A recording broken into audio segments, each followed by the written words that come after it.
Hi everyone. With another year almost over, let me use this speech to tell you what's been happening in 2018. For me, it's been quite a shaky start to the year. On a trip to Echuca in the first week of 2018, I was kayaking and I almost drowned.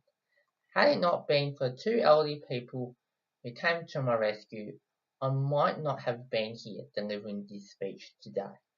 I thank those people, it means a lot to me, and it really reminds me about the role good people do in our society and community. Unfortunately, in 2018, some people, including politicians throughout Victoria and Australia, are trying to divide our community. I acknowledge some people see law and order as an issue in Victoria. It is important to note that in every nationality there are many good people and unfortunately some bad people. We need evidence-based approaches to ensure community safety whilst also promoting inclusion and diversity. I know people may have differing opinions, but I'm thankful that our current government in Victoria is re-elected this year, with many people rejecting fear and hate. A community that brings people together is what I wish for. I admit I could have applied to become a candidate at the Victorian election this year, but at this stage I will wait until the 2022 or 2026 state elections, once I'm more certain as to what my future holds. From the start of next year, I'll be posting detailed presentations here on Facebook, YouTube, and other social media channels about key things that matter to Victorians and how best to tackle issues. This, along with meeting up with key people and the voters of Victoria, should prepare myself for a possible future in Victorian state politics. This year, I've completed my first year of my Bachelor of Business, Banking and Finance course at Monash University, and thankfully I've passed all 8 units of this year. With 3 more years of this course left, anything could happen in terms of my personal life and economic and political conditions in Victoria and Australia. I am very keen to work in the banking and financial sector or in the head offices of large companies after my course has been completed. I'm also keen to explore additional options of earning money, such as owning shares in companies and selling tickets to events. Since getting my driver's license, I'm also passionate about life on the road. I like to drive best when I'm going on road trips, with trips to Geelong, Grey Ocean Road, Ballarat, Maryborough and Swan Hill, some of the destinations I went to this year. This would act as a practice run for any future road trips to Perth and Uluru, as well as around Europe, a place I'm heading to as my next overseas destination.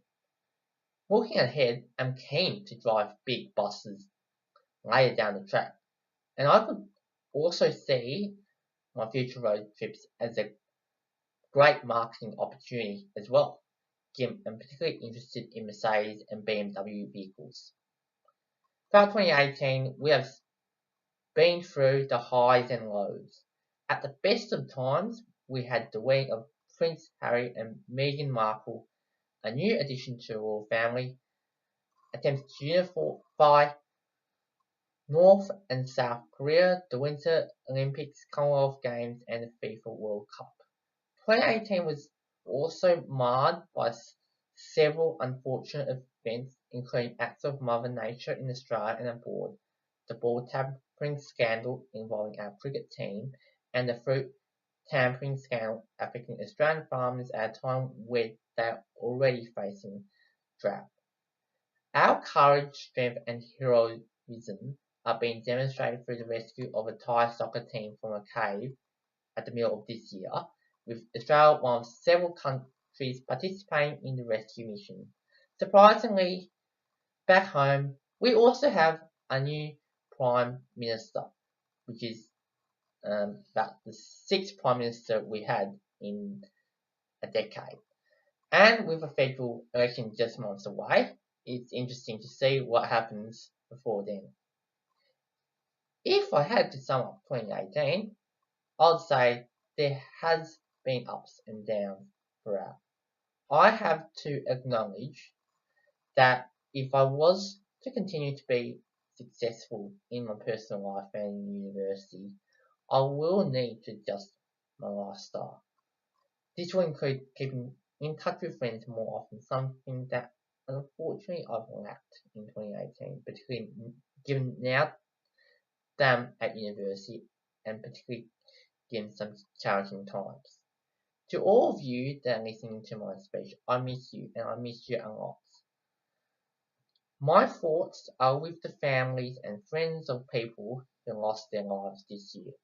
Christmas may never be the same for those people, and I extend my grief and sympathy to them. Special mention should also be made to the hard-working people of Australia, some who have to work over the Christmas and New Year period, including our trusted emergency services personnel, faithful members of the clergy, some are diligent hospitality staff, and energetic retail workers. In 2018, many of them have to work under challenging and changing conditions. I wish to thank them for their resilience and for their commitment to excellent service. And to those who are lucky enough to celebrate Christmas and the festive season, which is many of us, be thankful that you have the privilege that a small minority of people can't. We all know what Christmas has in common, a time for fun, excitement, enjoyment and wonder. A time where people get together with their families and friends. A time of reflection and looking ahead. And again, we should spare a thought for the people who wanted to and deserve to celebrate that special moment of the year, but simply don't have the opportunity to do so. This also includes the isolated, homeless and poor people. The best advice I can give to you at this time of year is to celebrate wisely. We only have one life. Once it's gone, it's gone. Think about your family, friends, college, and community in everything you choose to do. If something tragic happened and you are no longer here, they're the ones who regrettably must grieve and mourn for you, and this can have a domino effect. This almost happened to me at the very start of the year. I hope it doesn't happen to you, particularly at a time where we should be cheerful and enjoy ourselves, without too much burden and emotion. And finally, I know not everyone here chooses to celebrate Christmas, but I'll say what many people would prefer to say. I hope you have a safe and happy Christmas, and let's finish the year and start 2019 on a high. I look forward to seeing as many of you as I can, old and new, throughout next year and beyond. Cheers, everyone.